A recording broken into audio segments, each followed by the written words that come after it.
querido irmão, minha querida irmã, na liturgia da igreja encontramos-nos no 15º domingo do tempo comum.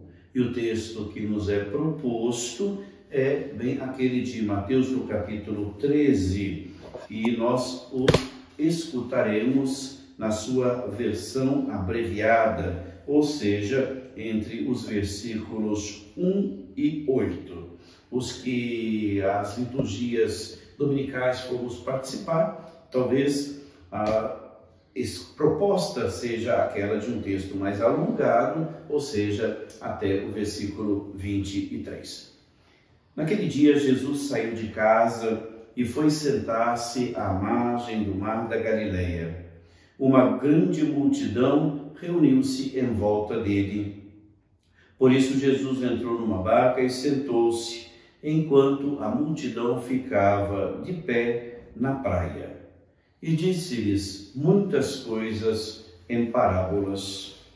O semeador saiu para semear. Enquanto semeava, algumas sementes caíram à beira do caminho, e os pássaros vieram e as comeram. Outras sementes caíram em terreno pedregoso, onde não havia muita terra. As sementes logo brotaram, porque a terra não era profunda. Mas quando o sol apareceu, as plantas ficaram queimadas e secaram, porque não tinham raiz. Outras sementes caíram no meio dos espinhos. Os espinhos cresceram e sufocaram as plantas.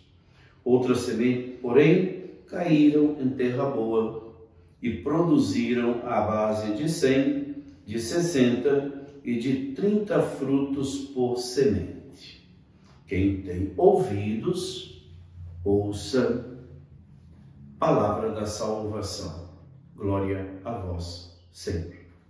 Meu querido irmão, minha querida irmã, aqui no capítulo 13 da narrativa de Mateus, nós nos situamos diante do Senhor que, fazendo uso de um gênero literário muito comum lá no meio Oriente, qual seja aquele das parábolas, ensina a sua comunidade.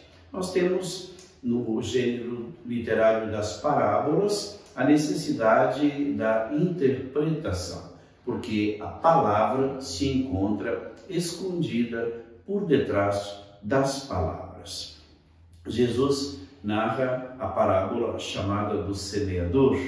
E aqui uma observação de interesse primeiro, ou seja, o modo de se realizar a semeadura ali na região do Meio Oriente era bem diverso daquele que nós utilizamos nos dias atuais. Quer dizer, o semeador saía, espalhava as sementes e depois é que a terra era revolvida para que a semente fosse recoberta de terra e o processo da germinação começasse a ter lugar.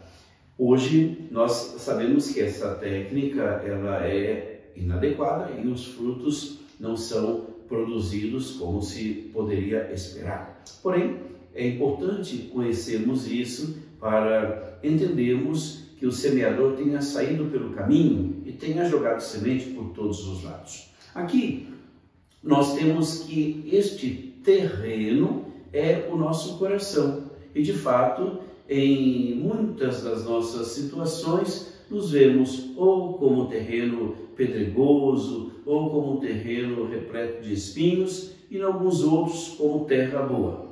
O Senhor quer que produzamos frutos. Na terra boa, a semente germina e ela produz a ordem de 100, de 60 e de 30 frutos por semente. Isso é um indicativo de que, aprendendo com as coisas da vida, com as lições da história, cultivando melhor o terreno que é o nosso coração, acolhendo a palavra, nós podemos vir a produzir os frutos que o Senhor de nós deseja. E será bem com a mão cheia destes bons frutos, das boas obras que o Senhor de antemão preparou para que nós as praticássemos, que diante dele um dia nos apresentaremos para o juízo final.